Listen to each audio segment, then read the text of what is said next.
حالا این 40 شعیره مقدسه نیست؟ چرا؟ این تو دنیا تجلیل از امام حسین علیه السلام حساب میشه یا نه؟ بله، شعیره مقدس است.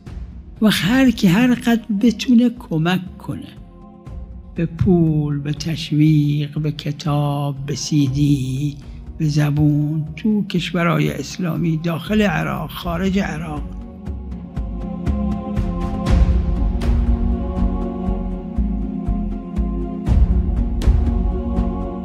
همینجا من باز از اهل عراق، از همه عرض کردم تشکر میکنم، بالخصوص اهل عراق که انصافا نسبت به این شعائر مقدسه امام حسین علیه السلام، خصوصا در دهه عاشورا و در 40، اون فقراشون، اون ناتواناشون، اون بیچاره هاشون خیلی کمک کردن.